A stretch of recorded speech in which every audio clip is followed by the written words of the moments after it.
రాజు ఆజ్ఞకి ఎదురు నిలిచిన ధైర్యవంతులు, అగ్నిలోనూ దేవునిపై నమ్మకం కోల్పోని విశ్వాసులు. బైబిల్ గ్రంథంలోని యథార్థ సంఘటన.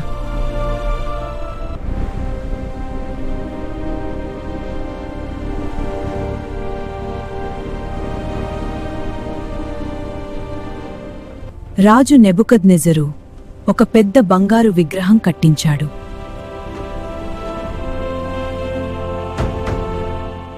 అందరూ ఆ విగ్రహానికి నమస్కరించమని ఆజ్ఞ ఇచ్చాడు.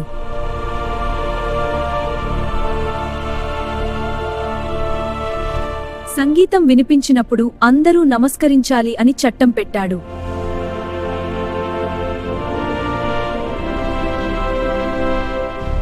ప్రజలంతా భయంతో విగ్రహానికి నమస్కరించారు.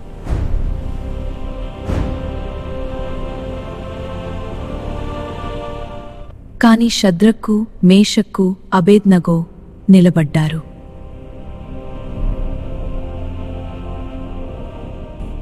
వారి మీద రాజుకు ఫిర్యాదు చేశారు.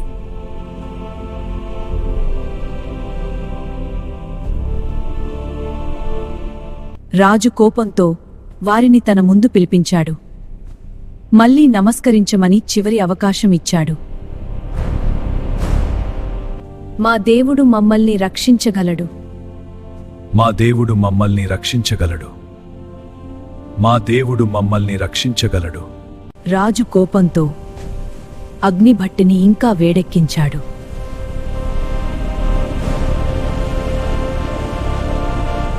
వారిని కట్టేసి అగ్నిభట్టిలో పడేశారు.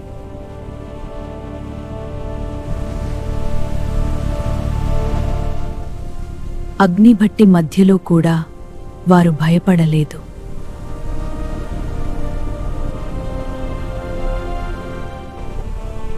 అగ్ని మధ్యలో దేవుడు ఒక దేవదూతను పంపాడు.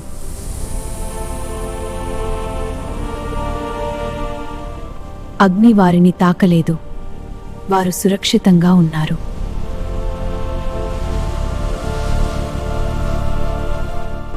రాజు ఆశ్చర్యపోయి నాలుగో మనిషిని చూశాడు.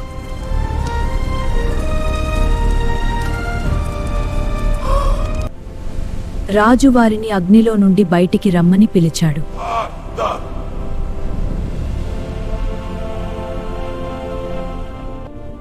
వారు బయటికి వచ్చారు.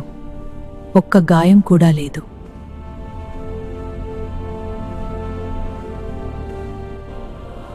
ప్రజలంతా దేవుని శక్తి చూసి ఆశ్చర్యపోయారు.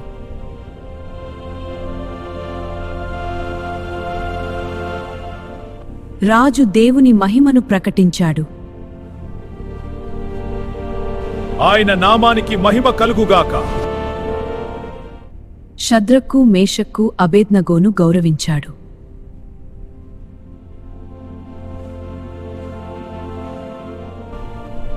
వారి విశ్వాసం ప్రపంచానికి ఉదాహరణ అయ్యింది.